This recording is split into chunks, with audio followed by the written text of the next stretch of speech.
as just a pleasant surprise. Thanks to my dad living near and knowing Bill, he heard about Gangplank and he was really excited and inspired to come and talk to us about everything he's been doing. Now, everything he's been doing is such a vast array that, I think today he's just going to talk about embedded intelligence, some of the chip development he's done, and his Mensch computer. It's his own computer, by the way, and its various features and advantages. So, without belaboring the point, I think I'll just let Bill speak for himself and get ready for a wild ride. We're going back to the bare metal today. Awesome. Okay, so I've been talking to Brennan and, of course, his father, Fred, about what you guys are about here, because I didn't know the Gangplank before Fred talked to me about it, and I was thinking I was coming to Chandler today, but it's actually Tucson. But I'm wearing my Tucson, University of Arizona, which I graduated from in 1971. And so I had graduated from Temple University in 1966 with an associate degree in electrical engineering technology. I worked for a couple of years at Philco Ford and the physics of integrated circuits, and they were working on some of these things like solid-state generators called alternators. They were doing also like solid-state radios at Philco Ford. Philco was an old TV radio company, and so they were like Motorola, only thing they were playing things from the airwaves, right? So that's some of my history. I then went to the University of Arizona in 1969, got my engineering degree in 2 years from there, but I could transfer my credits from Temple. I went to Villanova between Temple and the University of Arizona. I've got enough graduate level credits from ASU, and I've taught, but I do not have a master's degree. I have enough for a master's degree. If you added up all of my credits at college level, I have enough for a double doctorate. But I don't have any advanced degrees. However, I've taught graduate level courses for 5 years at ASU. Of course, being from the U of A, that's easy. All right, so what I want to talk about is embedded intelligence. But I want to talk to you about the idea, and I've got a 2-page thing that goes with this, and the 2-page thing explains how I use embedded intelligence to talk about everything on planet Earth and the distant stars, okay? So that means embedded intelligence can be the missing piece. I don't know if you've read the documents about, or the news blurbs about the accelerator in Switzerland, about accelerating a proton or whatever they accelerate. And then they bombard some other subatomic particles, neutrons, whatever. They're trying to figure out what's in the atom. The Tao of Physics is an excellent book. You can find my reading list as the last slide. But when you think about this as an embedded intelligence that created the very first atom, then you're dealing with and visualizing what happened before the Big Bang, which you probably, have you all heard about the Big Bang? Okay. There was something that happened before that, but nobody talks about it. It's the embedded intelligence of what was before the Big Bang. So think about it. That meant that the energy, which is pure energy, there's another book just published this month by a professor from the science astrophysics department here at the University of Arizona about this very thing. Wow, I've been talking about this for 2 years. So now it's starting to bubble up from society. And what you're doing at the Gangplank is self-assembling of your soul's work through your creativity. And whether you're Buddhist, Hindu, Islamist, Judaism, Christianity, deist, atheist, or anything like that, that's mythology, and you'll find a book called The Power of Myth as part of my reading thing. And one of the things that I would start with is The 7 Habits of Highly Effective People by Stephen Covey. All right, all of this, I can walk you through this. I'm going to watch my time. I think I can get through my 9 slides in less than 10 minutes. And then there'll be some questions, and I'll introduce you to the Mensch computer And I've got some little boards up here. I got this guy, okay? Look at that. Oh, he's powered by that. 65, right? Do you know the 65th element is terbium? So guess what my favorite word is? Terbium. This guy is called Terby. It's a she, okay? This is bonded with my computer right now, and she is getting powered spiritually.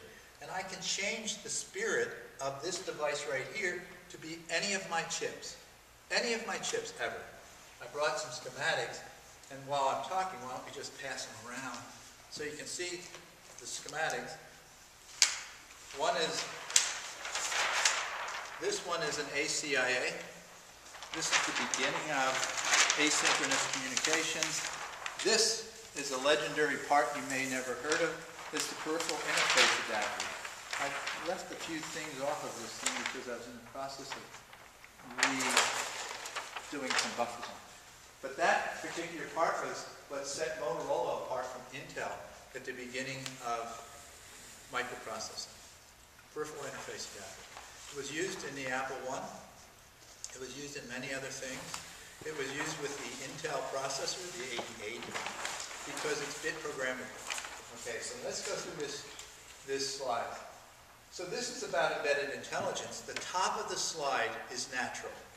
In other words, look out at the plants. Look out at your favorite pet. Look at your favorite friend. Look at your favorite enemy. Oh, that's interesting. Your favorite enemy. So if you do this, what you're going to end up doing is realizing there's an intelligence in there, and we frequently relate to the intelligence of the human species and other living things that are alive and walking around. Their brain or their neural system is where they use, that's their central processing system. You ever hear someone say they lost their mind? Right? Oh, that must be their cloud. Oh, where'd it go? There? Oh, there? Where? Is it in your body? Is it outside of your body? Is my mind all over this place? I don't know. Does anybody? No, I don't think so. But at least you have a processor that you know, oh, there it is, there it is, there it is. Okay, so the top slide is natural. The bottom is man-made. What are we doing when we get together like this? We're combining our ideas to do something that's man-made. You guys do it with software. That's cool. Do you understand that your value is weightless? And in the case of Zuckerberg, or Bill Gates, or I don't know when Twitter's going to go public, Facebook keeps going up and down, I don't know when the time, wow, there it is, 85 billion I just read. It's weightless. There's no weight to it. Well, there's value. And the value is what you're working on when you're getting together with wonderful collaborative work like you're doing here. So now, the man-made part of it, you're working on, right? This actually worked a minute ago. So embedded intelligence starts with embed. Embed is to enclose closely in a surrounding mass. Notice I brought the box with me. So my Mensch computer and some other boards and wires and stuff are embedded in my box. So that's where it is. Anybody know about Captain Kangaroo? He had a trick bag, right? He brought the trick bag out and showed kids that, right? I got a trick box. There it is. So that's embedded. This is intelligence. Now I change, if you Google it, if you get your dictionary like I did, the free one off my Droid, I've changed one or two words here just to give clarity to my topic. So intelligence is the ability to learn, understand, and deal with new situations. Cool. So that's what you do as a human. That's what we did for those Buddhists and those other spiritual beings that we have here that are having a physical experience. That's all of us. What happens is, that's what we did that you'll find in my write-up when we decided to matter. Did you decide to matter to show up today? Why? I don't know. But you might know, and maybe then again you don't know. But the point is, is that the embedded intelligence to create one of your atoms that are you today had to decide to matter. That's how far I go back with embedded intelligence, to the very beginning of the conversion from pure energy, which this professor from the university just published a book about. It's pure energy. And when about 2 weeks ago, I talked to the Dean of the College of Engineering at Notre Dame, and we can talk about everything that I'm talking about today with the Dean of the College of Engineering. And the Dean of the College of Engineering is the Dean of the highest pinnacle of the Catholic faith's education system in engineering. And he said, why don't we call that being? I said, okay. And this was at the Mark in South Bend 3 weeks ago with my wife Diane and his wife Nancy. And I said, oh, all right, I can go with being. I like being.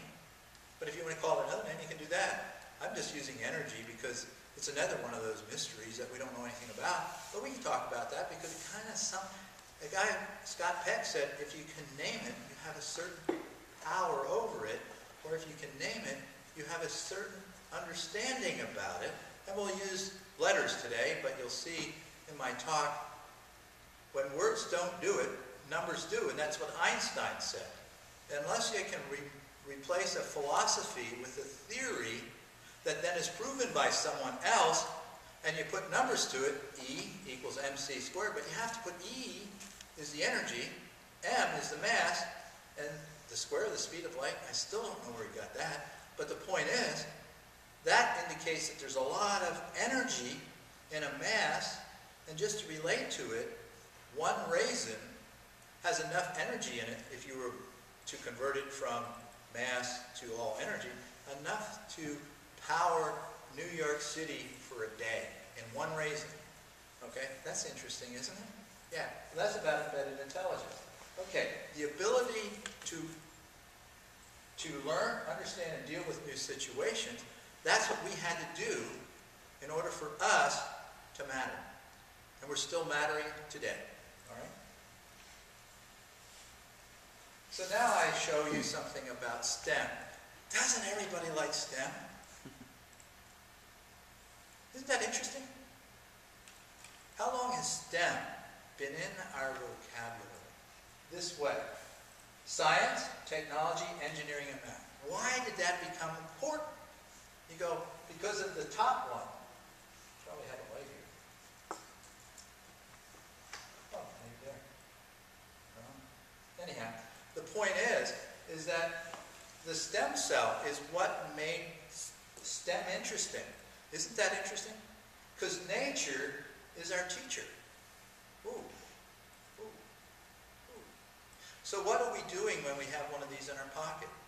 We're saying, I want to communicate you digitally from me to you. Oh, I want to communicate between me and anywhere on the planet. Aren't we working in miraculous ways today?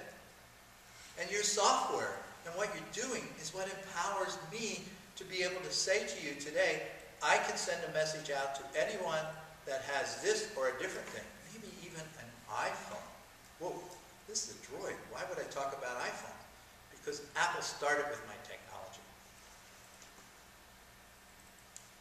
And that's powerful. Okay, so stem cell is what a stem cell, and what I say to kids in biology classes, one kid, but I'm saying it to you today, do you remember when you were a stem cell? And the kids, without just going, I'm out of here. The bright ones go, no, and I wonder what they're thinking. What did he smoke today? What did he drink today? What did he eat today? Was it a special burger? Or is he serious? I'm saying I'm serious. And my answer, when they go, where are you going with this? I said, I don't either. You know what? I don't even think I can remember anything before I'm 6. Although emotionally, I can remember something when I was 3. Oh, that's interesting. I have a box of books trying to figure it out. But I figured it out. That's the interesting thing. figured out what happened when I was 3. So what's interesting here is if you can't remember what happened with your stem cell when you were a stem cell, then I asked you one thing. Now it's going to take me more than 10 minutes to go through this.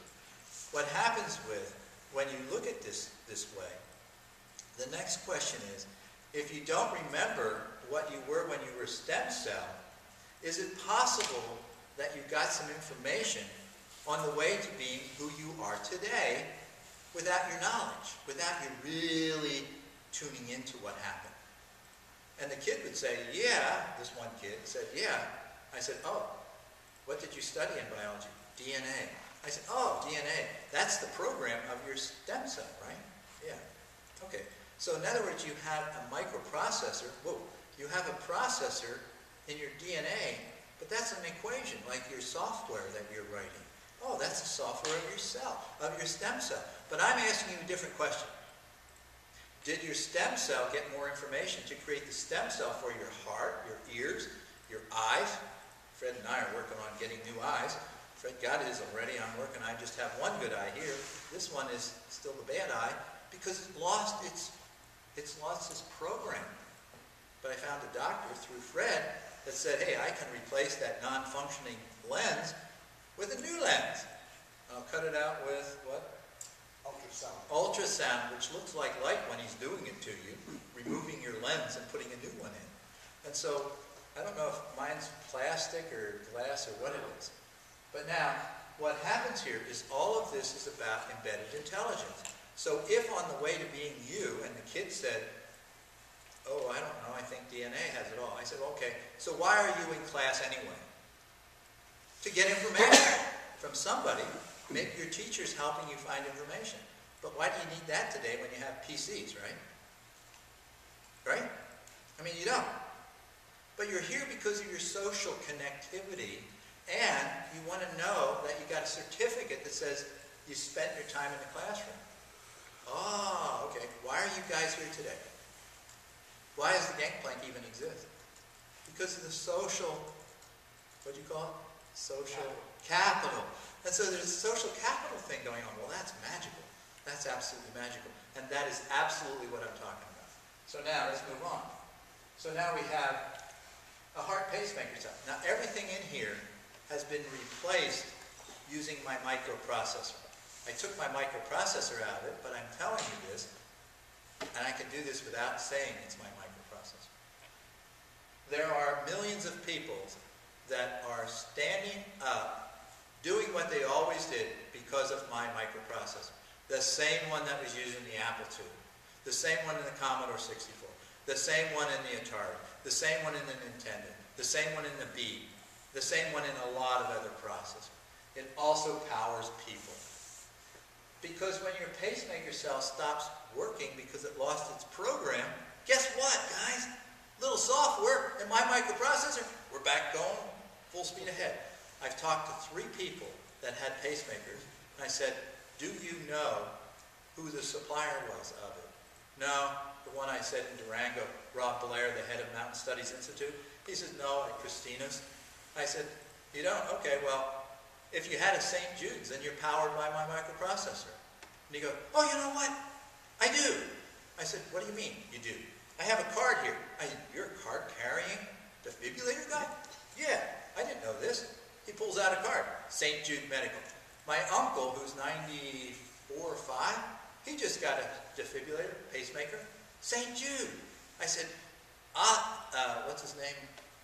Ozzy. I said, Ozzy, I understand St. Jude Medical Company has really cute field service women that service these pacemakers. He goes, yeah. I said, okay, you want to make sure you have your pacemaker turned on when they come around to check on you. And so he had a St. Jude pacemaker. There's another one in Superstition Mountain. She has a pacemaker. And I'm going, everybody I've talked so far has a pacemaker powered by my microprocessor. Now, I'm not looking for a cardiac pacemaker, Medtronic, or anybody else, okay? But all the ones I've talked so far has my microprocessor. Interesting, isn't it? So now, here is something about apple trees. So nature has an apple seed that creates apple trees. All right? You ever think of which came first, the chicken or the egg? You've heard that all the time. You know which came first, right? First of all, some form of an egg had to come first, just like the stem cell. But then it said, well, the egg actually has got some calcium in it. Well, they probably worked for a while, maybe tens of thousands of years before they said, boom! Now guess what? I'm talking about this in Naperville, and I'm talking about wouldn't it be cool to have a chicken, and it laid an egg right there in front of you. Wouldn't that be cool? Guess what? The other grandmother of my granddaughter brings a chicken that lays 3 eggs. You put 3 eggs in the chicken, and it has this cute song. And we had the biggest laugh ever when that chicken is bleh, bleh, bleh. And I'm going, oh, that's so cool. That's embedded intelligence, isn't it? I could bought the chicken. I should bring a chicken to this, you know? So here we have, you get apples from an apple tree. That's no surprise. But look what you get from Apple, the company. You get all kinds of interesting products. Right there is the core of the apple. Right there, in front of you. You see it right there. That's it. This baby is what's powering humans and powered Apple to be all Apple is. Spiritually, Jobs I never talked to, but I watched his career. Wozniak I talked to. I met with him to do the Apple II GS. That's the 65 CO2. But when he came back to Apple, Wozniak, he was working on the Apple II GS. You'll see on our website or on our Facebook website, you'll find Cortland. Steve Jobs gave that to me because I changed the mouse interface so he wouldn't have problems with Motorola's 68,000. They called it a 16-bit. That was a mistake on their marketing. It's a 32-bit processor. It was a better processor than Intel's 8086, 8088, but you'd have to look at that, look at the instruction set. You guys are software guys. You could care less about the actual hardware maybe, but the fact is, the 68,000 by Motorola was heads and shoulders over better than the 8088 or the 8086. The fact that IBM, what did they know about computers? Not very much. They came out with a PC to compete with the Apple II. They thought they needed an 8-bit processor, but that's why the 8088. The 8086 was 16-bit data bus. Dude, PC Junior, what? Facebook? Okay, so that's a little history, a little attitude also. So here, where do you find embedded intelligence? In everything. Everything. In you. In your atoms. You've got billions and billions of cells. You've got trillions and trillions of atoms. They all have embedded intelligence. When you know that, you know that. If you don't know that, you can get along fine without thinking about it, right? I mean, have another beer. Watch another football game. Watch another basketball game. Distract yourself with whatever you want. Okay? Don't you find it interesting that the Islamic terrorists are embedding their communications in porn? Oh, well, that's new. I think it's just interesting what people do with their embedded intelligence today. They'll try anything to do what they think is right. They think that's right. I don't, but that's my opinion. And my opinion sometimes doesn't count. But here, I'm saying anything with a microprocessor, and I'm saying extending it, microprocessor is just a collection of atoms. If it weren't for my counting on the atom to do what atoms do, I couldn't design a microprocessor. So when I went to the University of Arizona here, I learned about the physics of the transistors so I can apply those physics to doing something like a transistor, which then I combined in those schematics that I brought with me, show you how I connected up the transistors to do some things. I didn't bring my microprocessor. I forgot to pick it up when I went to the office. But I have one for my microprocessors just like that. They were originally drawn on Mylar. The same microprocessor that I designed 1981. Oh, 31 years ago? Is the same one that's powering all these things. It's the same one. What I came up with was a way of using the materials to retarget them to any process known to mankind And that's why the sun never sets on my microprocessor. Okay, so now I have another example. The one on the left, I think you'll remember Da Vinci's man, whatever it's called. And that's kind of an evolution of man, right? I don't know what's going on here. I guess I have to push the button. Okay, so I'm going to get it all filled out here. So what I'm doing is comparing nature to man-made. Well, I've talked about some of these things. I didn't talk about signal distribution. Oh, you're an electronic being, okay? Now what the Taliban and the Al-Qaeda people have done is figured out how to create robots out of normal people through their emotions. Well, that's cool, isn't it? I mean, in other words, I think it's really cool that they figured out how to do that. Strap this thing on, and you'll live happily ever after. And you go, what's wrong with now? The here and now. Or you go, well, you'll be happier someplace else, won't you? Boom! Ah, there you go. Well, that worked for me. How about you? I'm going. And you go, well, that's interesting.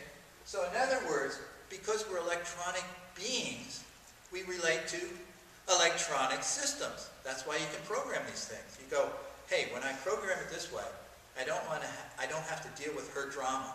Ooh, whoa, what did I just say? I don't have to deal with his drama. And you go, oh, that's cool.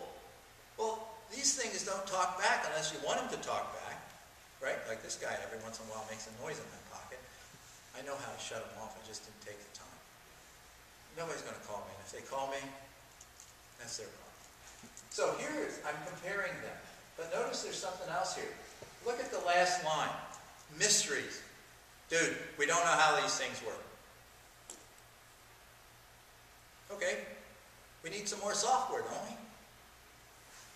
I think with you guys writing software around these kind of things, we can figure out those mysteries.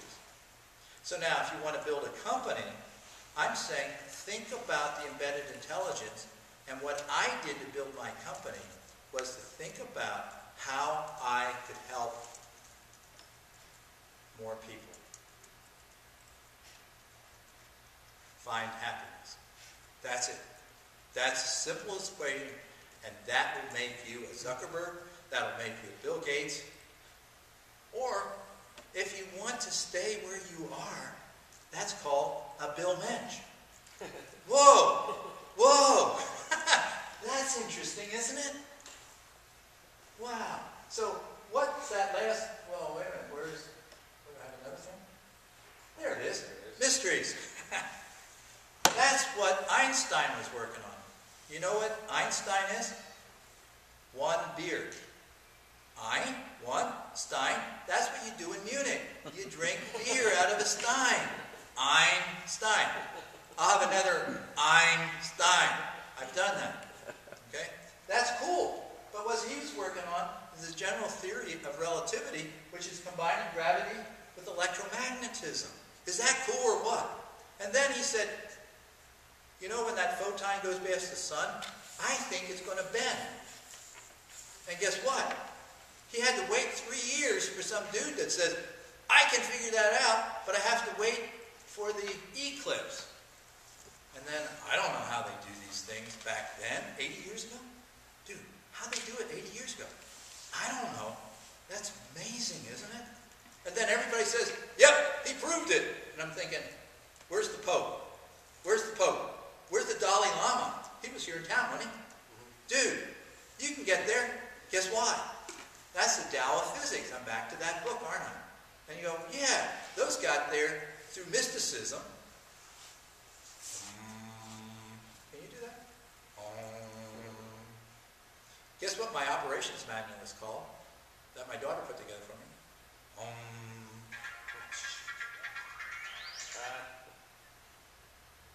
Hello? Oh, hi, Ted. Oh, my God. Oh, Ted. I've been speaking to this group of people down here in Tucson, but it's magical that you would call me. Can I call you on the way back to Phoenix? Okay. Well, I really want to talk to you and Janet on Sunday, but I'd really love to talk to you at a different time also, but not this moment. Okay. Thanks, Ted. Bye. That is amazing what just happened. He is the founding dean of the Honors College of ASU. Ted He's a friend Humphreys. of mine. Ted Humphreys. That's my old professor. Really? That's really weird. I know, this is all weird. This is all weird. The fact that I would answer that is weird because I was actually trying to shut it off. But you can't do that this way. You have to do it differently. Tell him I said hello.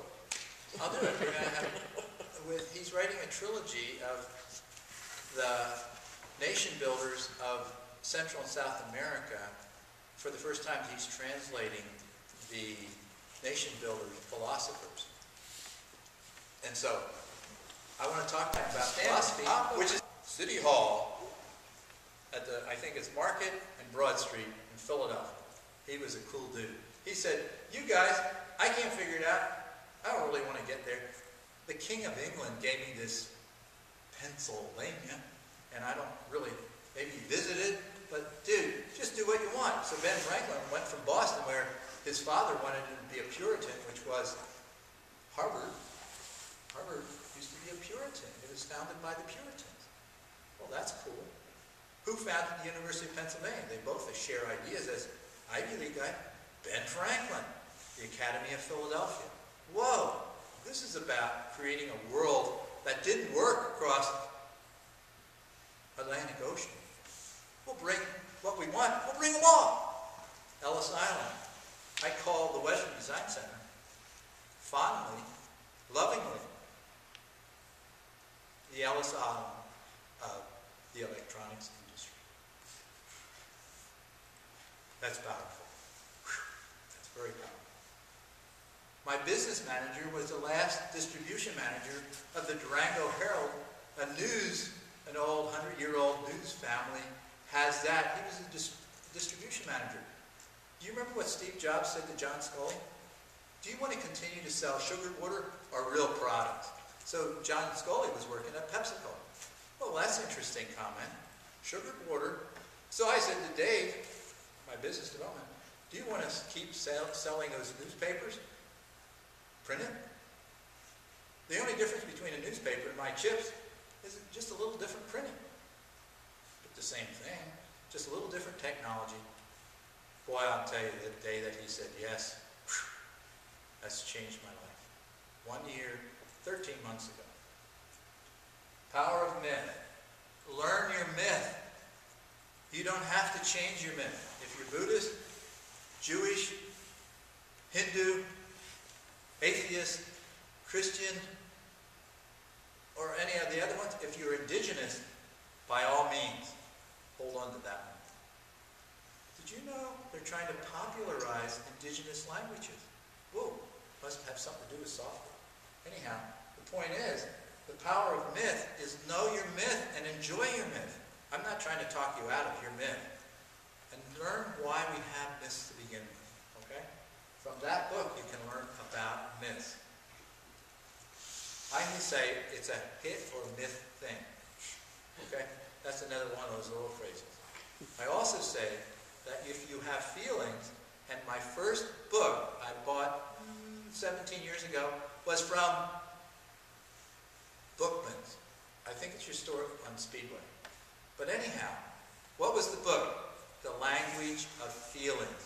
That's not on my reading list, but I'm saying if you want to know more about yourself, The Language of Feelings is a good place to start. It's where I started. Before that, my first book I read from cover to cover, before The Language of Feelings, was Pinocchio in high school. And some people said, how the heck did you graduate from high school? All I was trying to do is get through high school. I was not intending to go on to college. It's like that guy with the football team, the coach goes, playoffs, playoffs. I'm saying, college, college. I don't want to go to college. Sure. I just made a mistake. I took academic classes because I love science and math because I could get an answer. It has a number. But the teacher says, what was this author thinking? And I'm thinking, why don't you ask the author? Why are you asking me? mean, dude, ask the author. And if he didn't know what he was saying, why are we reading it in the first place? I don't know. So the care of the soul is what Steve Jobs didn't know. He tried everything. Do you know in his book, has anybody in here read Steve Jobs' book by Walter Isaacson? You? Part of it. Part of it? It's the best book to read. And what you'll find there is that he didn't know his soul. Had he read Care of the Soul, it would be totally different. He probably would have never, I think this is true, he'd have never gotten cancer. He would have understood his soul, he would have been compatible with soul, he would have enjoyed his life much more than what he did. He was confused by his own soul. How many people are confused by their own soul? Until you read this stuff, it's like Garth Brooks said up in Vegas when Diane and I went up to Vegas for my birthday. People, you can't make this stuff up. That's what Garth Brooks says. People, you can't, and he's drumming. People, you can't make this stuff up. The Soul of Leadership, Deepak Chopra. My daughter gave this to for my birthday 2 years ago for a few $1,000s at Kellogg, the business school of Northwestern. She got her MBA from there. He talked about the soul of leadership. You read that, and you saw my emotions. Maybe you saw my emotions about some of these topics. That's what Jobs did. Do you know Jobs used to cry in meetings? He expressed his total emotional gamut. And that's what made him so powerful. Okay? So he had reasons to show his emotion. He had a powerful soul. And he used that soul to create the most valuable company on planet Earth, at least for a while. That's interesting. Read it. You'll get it. If you want to do what you're doing here at a higher level, you'll attract people. I don't know, maybe you'll attract another one like me. I don't know if that's good or bad, actually. So, Benjamin Franklin by Isaacson. That's a great book to read. It's about embedded intelligence, and it's about social science of the best. But you have to know these things when you read it, because Walter Isaacson doesn't get it either. You get it, you get the theme of it, you'll make a difference. I guarantee it. I sound like a huckster, don't I?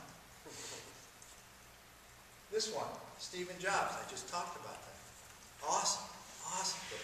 Do you know what his best things he ever did? Isaacson reports this indirectly using LSD. Do you know who his, I'd say at least his number one mentor, number one hero? Walt Disney. Fantasia was created from an LSD trip. Your buddy, Walt Disney, did drugs, and he knew how to profit from drugs. I'm saying, I'm not recommending drugs. They'll screw you up. You can get it without it. Just tune into your soul, know yourself, and you can make a difference. Einstein, read it. I'm about 3/4 through it. I bounce around. I want to know how he related to God. He was born of a Jewish family. It's awesome. That Judaism caused a lot of magic within the conflict of his processor and his mind. The data he collected was biased because of his DNA that had generations and maybe thousands of years, what, about 4,500 years of Judean background. I think it's wonderful. But when you read about Einstein, as Isaacson reports, you're going to find the embedded intelligence is missing from his equation. You find it. Don't take my word for it. You read it. You're going to have a set of books, right? Yep. There you go. Outliers. Do you know what outliers is? Anybody seen the outliers? Anybody read it? No, I'm familiar with it. Okay. Outliers is about, did you know that if you're born in January or February, you're more likely to be a National Hockey League player than if you were born in August and September. Dude. Really? Yeah. You just happen to be at the right place at the right time. You happen to be bigger if your birthday is January or February because of the age cutoff for the hockey training things that you do when you're this tall. The bigger kids get to play more. The more you play, the more your embedded intelligence works with a puck, a stick, and a couple skates. You go, well, that's cool. Read the book. People, you can't make this up. So that means, why is Bill talking to you today?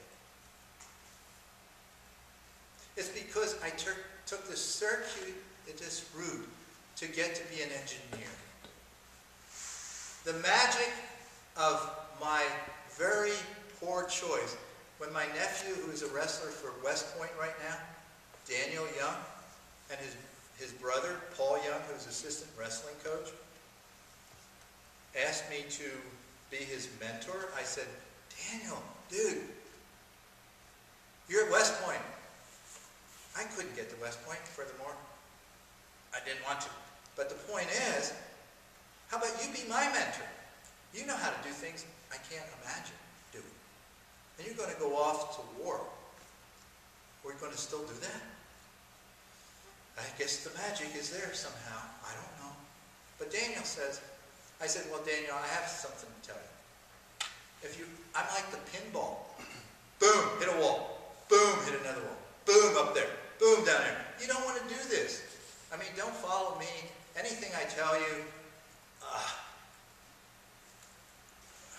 you got to be willing to put up with the pain. I said something to Theo, I guess it was, and Fred. Do you know what Nintendo? No, it was with you, Brendan. Right? Do you know what Nintendo means, loosely translated? Work hard and leave the rest to God. Now you go, I know how to work hard. What's that God thing? And I go, I don't know. You figure it out. All I know is Nintendo means, loosely translated, work hard and leave the rest to God. So I said to my friend Oki-san, who worked at Sanyo, one of my licensees, I said this to him while I was sitting around the conference table and just in my office. If you ever visit my office, if you want to visit my office, you have an open invitation. It's at Brown and Gilbert Road in Mesa, Arizona. It's been there for 31 years, okay? But anyhow, I said, Oki,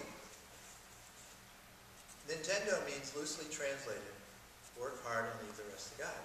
And he says, no. I go, yeah. I said, I was reading my son who got one of these help magazines for Nintendo, and it said in there, in the editorial. And he goes, go. So then he drew the characters, and then he looks up at me and says, you're right. I said, it's not, I'm right. I'm saying I read it in a magazine. I'm saying, thank you for verifying it. So get somebody that knows Japanese characters and ask them, what does Nintendo mean? First thing they'll probably say is, nah. Then you say, draw the characters. Now tell me that. Nah. Okay. And the last book, Leaders of the Information. This is the one that says there's 250 characters that are listed in there with their brief bios and stuff. And if you haven't done this, and if you can't find it, this is the most expensive book in there. We'll get it. Okay? I have one, but you can't have mine. I happen to be in that. You go, what? I found this out visiting a museum in San Diego, and I go, when he says, would you sign over here in this corner? I said, what is it, a check or what is it? And he goes, no, just over here. He says, right here above your name. I go, above my name? What's this doing in here? What is this about? He says, remember, did you ever get a call from some guy in New York? Oh, yeah, I have it in my Outlook. I go, oh, was that what that was about? I thought it was about finding out about my aunt, Ruth. Oh, wow, that's cool. That ended up in here? Whoa, that's cool. What am I doing in here with Einstein and Steve Jobs and Wozniak and 249 other people from this 500 years ago? You go, dude, I know at least 200 people that have done more than I have.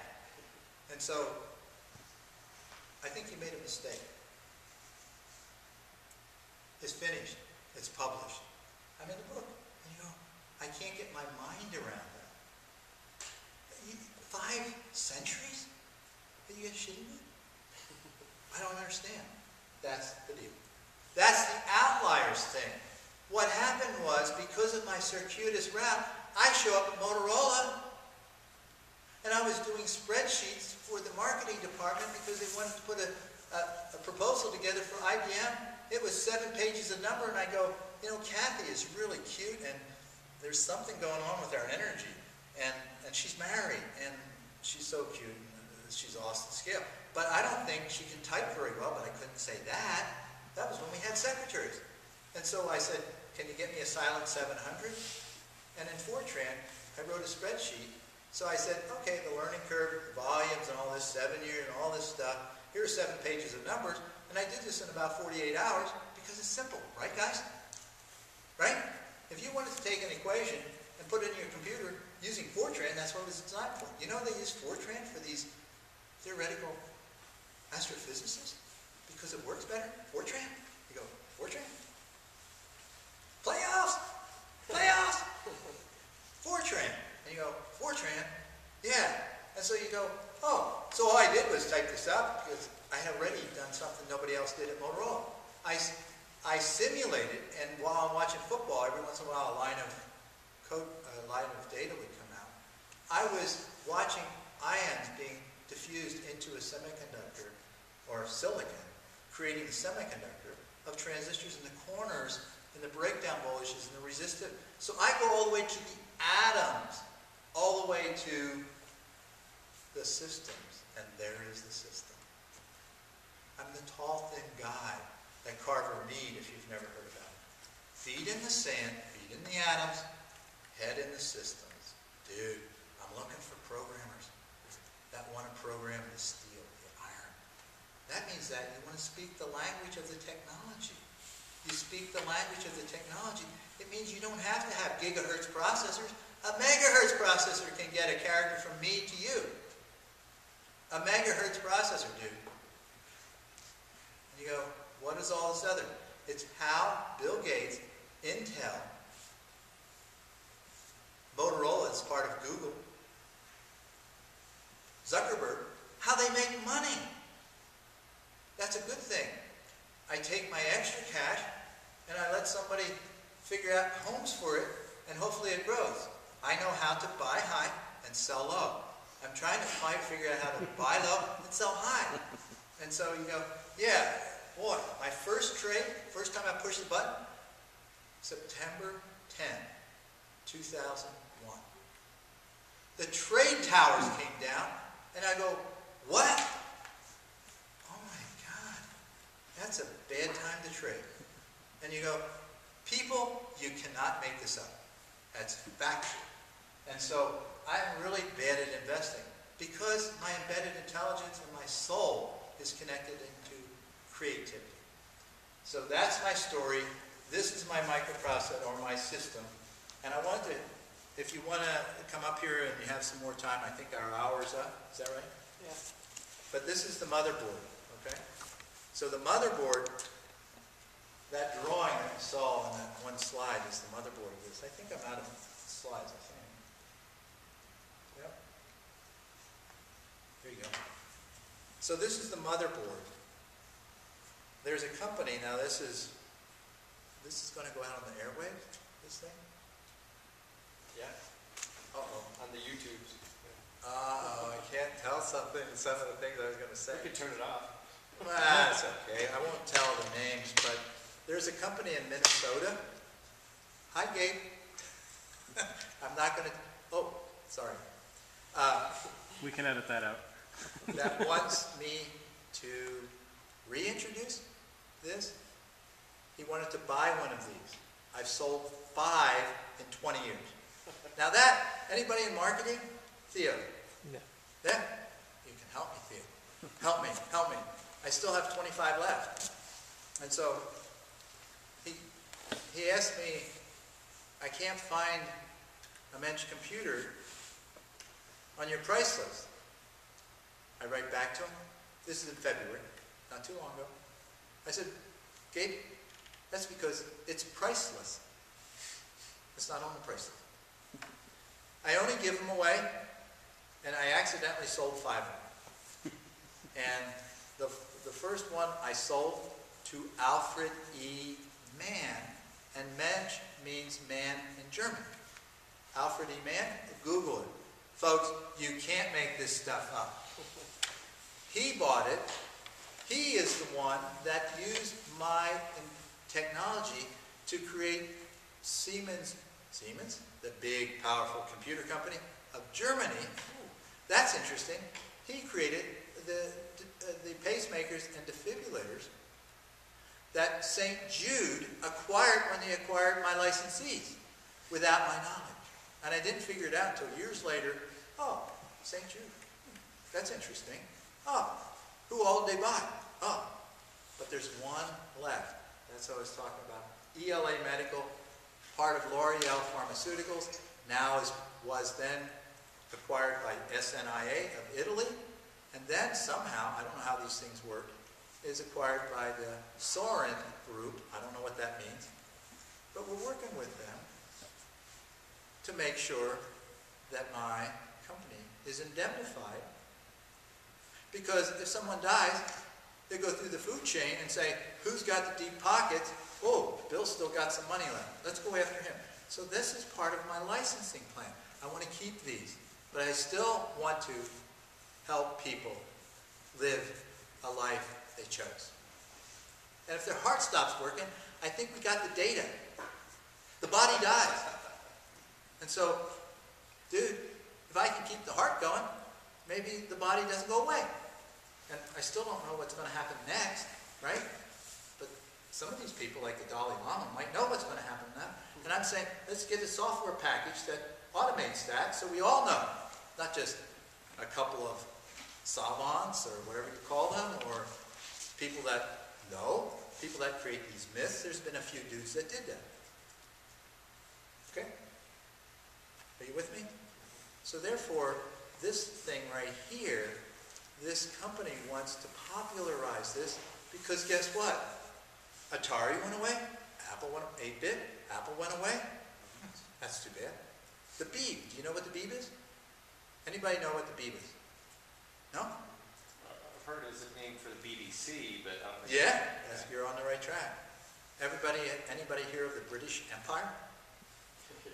Okay, you heard of the British Empire. Was India part of that? Yeah, India at one point. Was America part of that? Yeah. So what happens is the British Empire, through the British Broadcasting Company, wanted to have a competitor to Apple Computer. So guess what they did? They used my microprocessor to build the British Empire's equivalent to the Apple thing. Dude, we know the world. Our Navy conquered the world except for South America. All but Brazil was owned by the Spanish. Now we're back to the guy that called me. He's writing about the nation building, the embedded intelligence, that's what I want to talk about, the embedded intelligence of the Spanish Empire. Oh, we're being conquered. One undocumented, what did I say? We're being conquered by the Spanish Empire. One Spanish-speaking person at a time. But we want to embrace them. We want to share what we know works. Whether they change to our language or not. Dude, we need to live together. The embedded intelligence tells us that's the way to go. So what this company said, and this is a philosophy of mine, philosophy, theology, no, theory, that's what I want to say. All of these things, when combined, I said I wanted to be the last in the computer market. Well, the only way to be last in the computer market is everybody else leave, right? Well, is that cool or what? Name one company that wants to keep maybe Cray Computer. Who's going to be the last person standing? Me? Because I have my Mensch computer. This box right here cost me at least $2 million. I sold 5 of them. When we were working on it, the guys that were working on it, Larry Hiddle, he was amazing. He's one of my mentors. Rod Oak, he passed away a few years ago. He did this design for me. I paid him to do this for me. I have patents on this. Before the USB, these serial ports are power management. Power management. Whoa, this whole thing has power management in it. Power of myth. Oh, power, I manage the energy of this.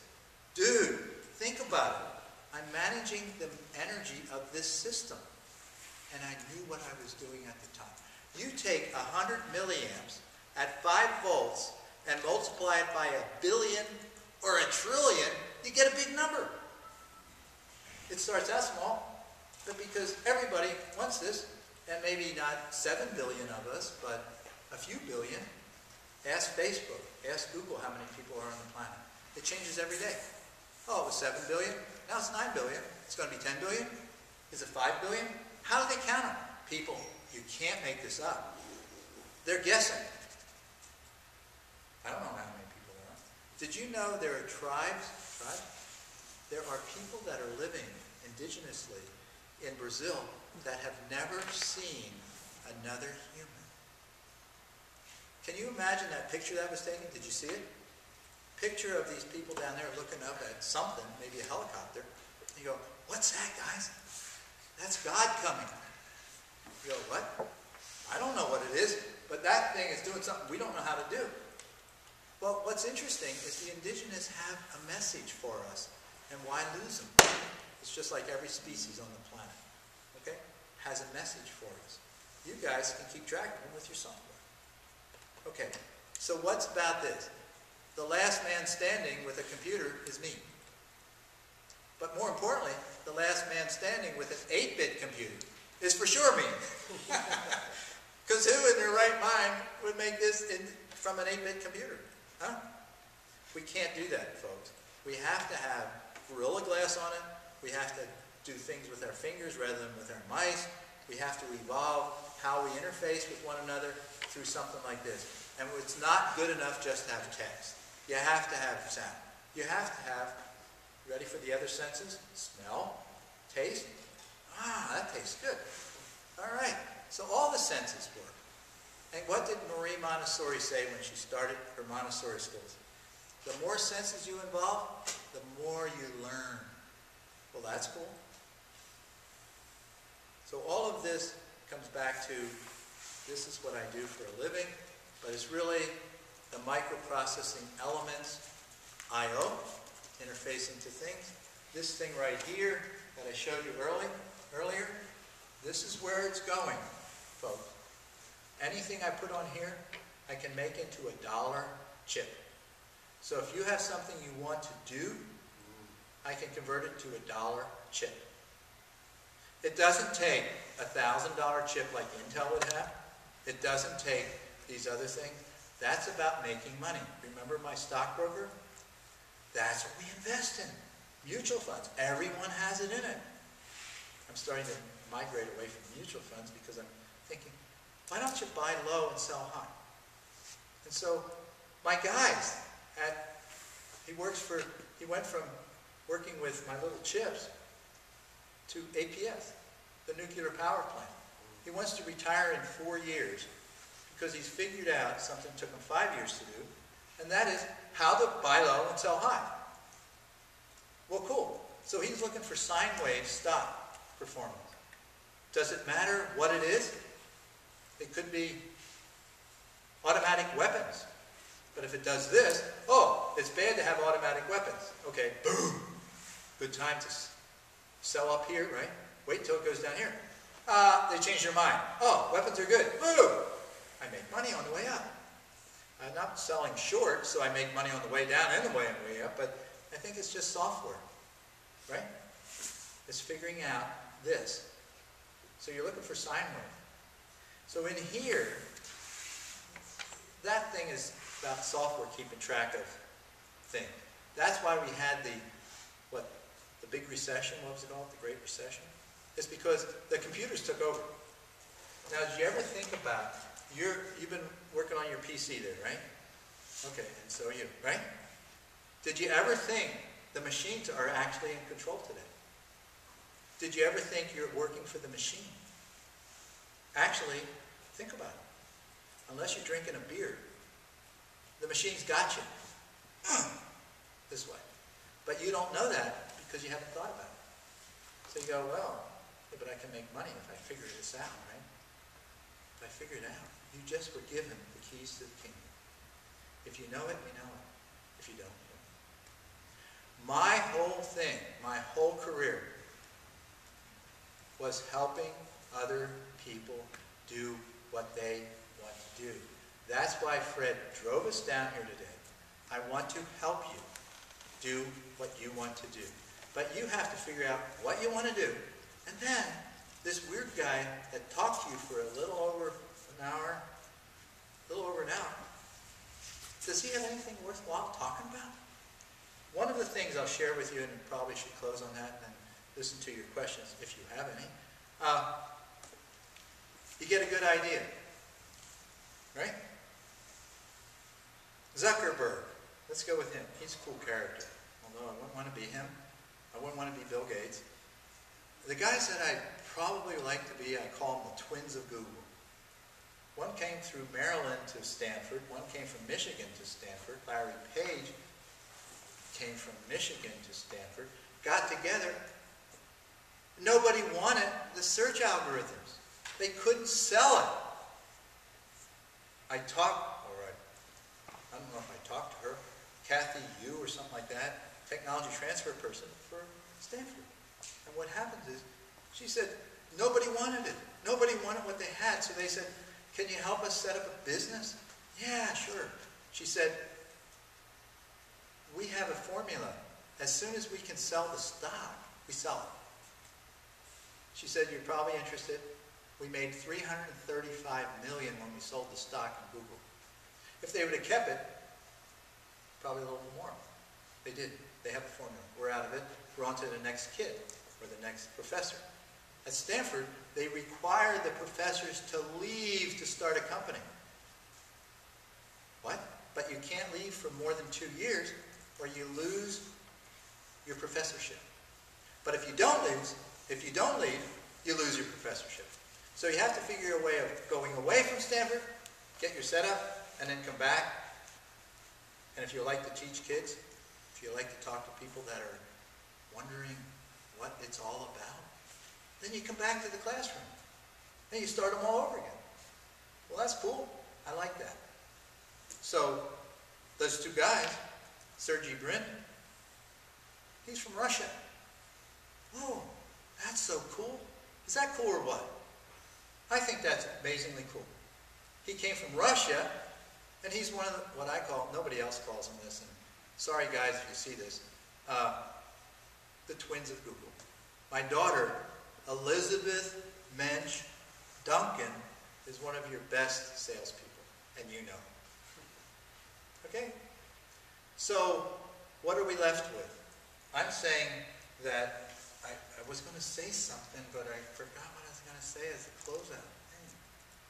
Okay, I guess that's it. So, you have any questions? Oh, I know what I was going to say. Exit strategy. What was Mark Zuckerberg's exit strategy for Facebook? He's still working on it, isn't it? It didn't go public yet, right? His is to sell it to you and me. But first he had to have you and me. I didn't, because I don't use, I get on Facebook and I don't know how it works, and then I lose my password, and I got 2 Facebook accounts, and I'm thinking, which one did someone send to me, and how am I linked? So, whatever. But my children love it. If you're 20 to 40, I guess Facebook makes sense. But me, I'm 67. So what happens is, early on, when I started my business, when Prudential Beige wanted to take me public in 1985, they invited me to Gold Street. I go, okay. I had, on the first page of the Wall Street Journal, was an article about Apple introducing the Apple IIc. But they called me. And Apple was really pissed. Why? Because read the article. I have it hanging up in my office. I don't know. It was like in March. I don't know. First page, introduction of Apple IIc. It ends with, Apple could build notebook-sized computers. I used notebook in that. It's a quote from me. In the last paragraph, if they used all the chips that I have in low-power systems. Well, they're introducing the Apple IIc. That isn't a notebook. Why? I don't know. They could have. And guess what? They were pissed because they were introducing the Apple IIc, and I showed them that they could do so much more, which Steve Jobs ended up doing, didn't he? Yes. Did I ever talk to Steve Jobs? No. But people would say then, because they're saying, wow, you could really make something happen. So on Gold Street, I go, dude,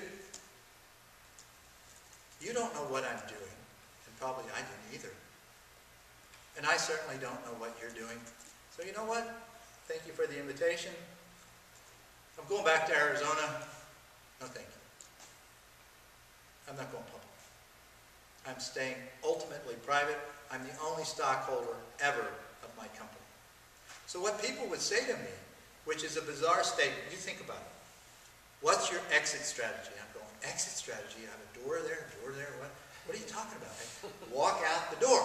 I said, what do you mean by exit strategy? You'll hear this from your investors. What's our exit strategy? You go, well, they'll want an answer to that because they're going to take their money, right? And this has to be at least 10 times thicker after they give you the money. And you go, yeah, I want that. I want that. Ask Zuckerberg. I want that. Ask the twins. I want that. They're having a problem splitting the stock because somehow the twins are going to get more than the rest of them. I don't get that. Why do you want more than $1 billion? Can you spend $1 billion? I can. I just like the limitations of what I put in my pocket. What I'm saying is, they ask me about a strategy, exit strategy, and I say, oh, well, I have two choices. A coffin or an urn. I go,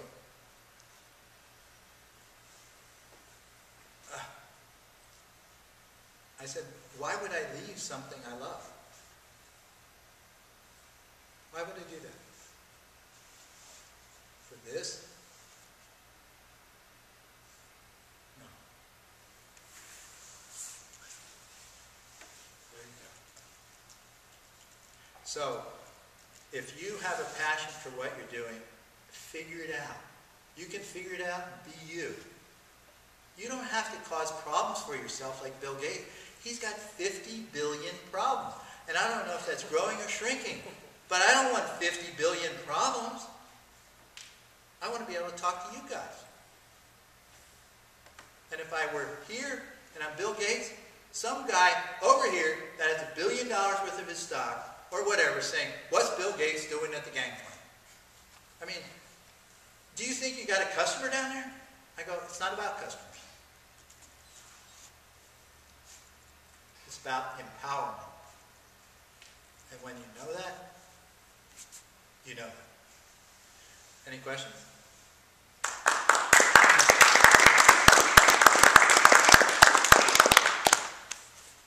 Well, I just have a comment to start with, which is, Gangplank, everyone is here only because they want to be. No one makes money, there's no paid employees, we just want to work near or with each other. So, I think we have a little taste just by being here of what you're talking about. Well, I think you do. I think you do. And if what I've just said to you today helps you with your doing, helps your synergy, 7 Habits of Highly Effective People. We also have a mentors list. Oh, you do? And we would love to put you on it if you're willing. Sure. Yeah, usually I say, why me? Because I'm not sure what mentor is. I know what a mentor is, but then again I'm going, dude, 7 Habits of Highly Effective People. I brought this today. First habit, be proactive. Second habit, begin with the end in mind. Third habit, put first things first. Fourth habit, think win-win. 1, 2, 3, 4, 5. Fifth habit, seek first to understand. Understand what you're trying to do. Understand yourself. That's the best thing you could possibly do. Synergize. That's what you guys are doing here, right? And then renewal. Sharpen the saw. make sure your mind, whatever that is, where did it go? I think I lost it. Body, soul. Get in touch with your soul. Know what that means. And if you don't, I can't tell you. You have to find it. And when you do, these 7 habits, I use them all the time. So I'm thinking that reading list, if you have the books there, if they have the 7 habits that have a cassette, there was a 4 or 5 cassette tape thing, really old one. Then they switched it to one. What bookmans will have that? Well, if they have the 5-tape series, I'm saying that one, or whatever it is, 3 or 5. If you have that, I listened to it 5 times. They say if you listen to it like 3 to 5 times, you'll start using it. But hear it from Stephen Covey, not from me. And then think about it, because it's going to change your life. They teach it at the Air Force Academy. They teach it some other places.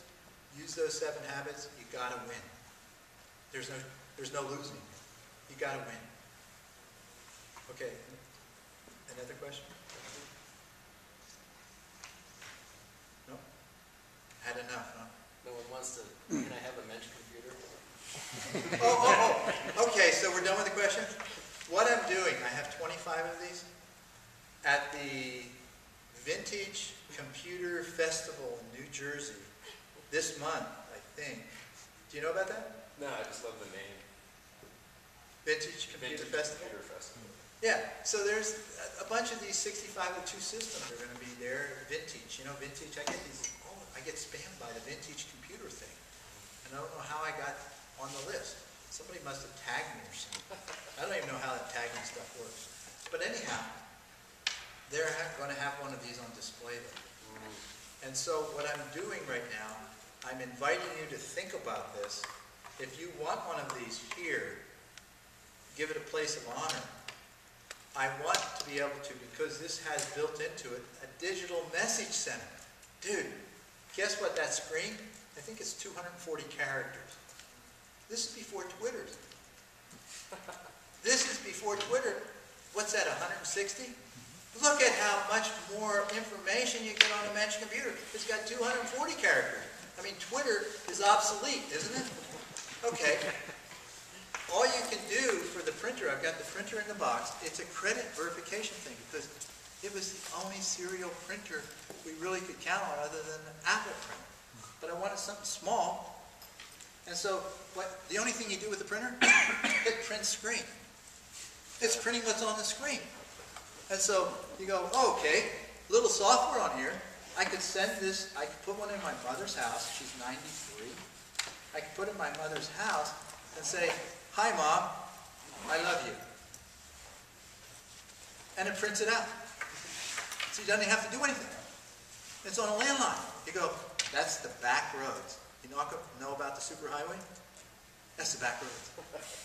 So you go from a landline to some wireless connection to your server to there, and I'm saying you have to figure out how to get back to the landline to communicate with these, and I want these on, I've been saying 6 of the 7 continents, but why don't we go for all 7? We'll go for all 7. So, but this is the first time I said 7. So I sell my chips to 6 of the 7 continents. If somebody took a 6502 to Antarctica, That would be 7. that'd be 7. We'll get a Mensch computer. So what I want to do is say that right here at the Gangplank in Tucson is where we're going to do this if you want to. But if you pass on it, that's okay with me. That would be powerful. So all we want to do is communicate. A screen said, what's up? What's up? Whatever you want to put on that screen, but figure out how to print it out with me without me pushing a button. And then you just sitting there. Hey, look at these messages. We got one from Asia. We got one from Australia. We got one from Europe. We got one from Africa. We got one from, dude, we got one from Antarctica. Oh my God. Hello. What's the temperature there? Cold. Okay. It's cold and colder. Okay, cool. And so what I'm saying is it's about fun. It's not about making money. If we make money, isn't that cool? That way we can keep doing what we're doing.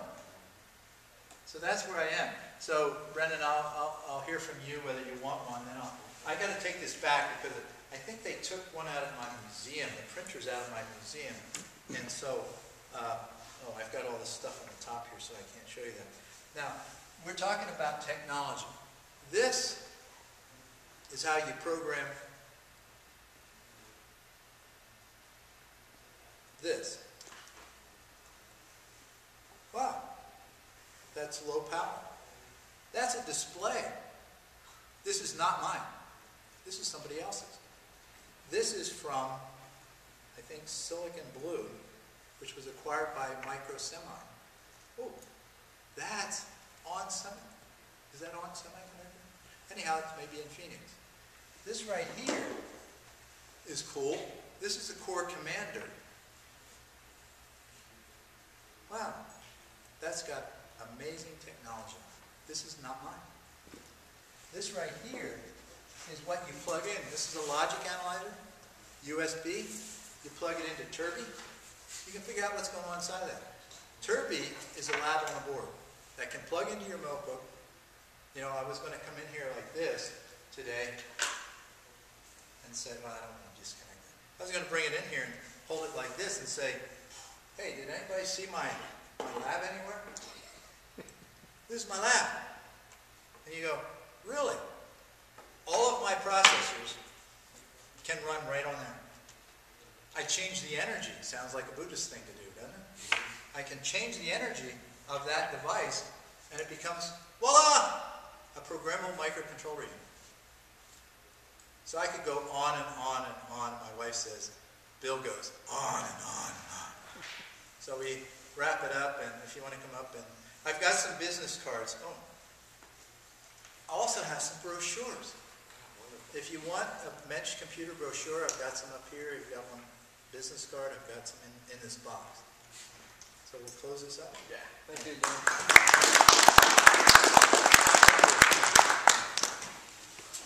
But if you want any of these things, great. If you don't want to break my heart.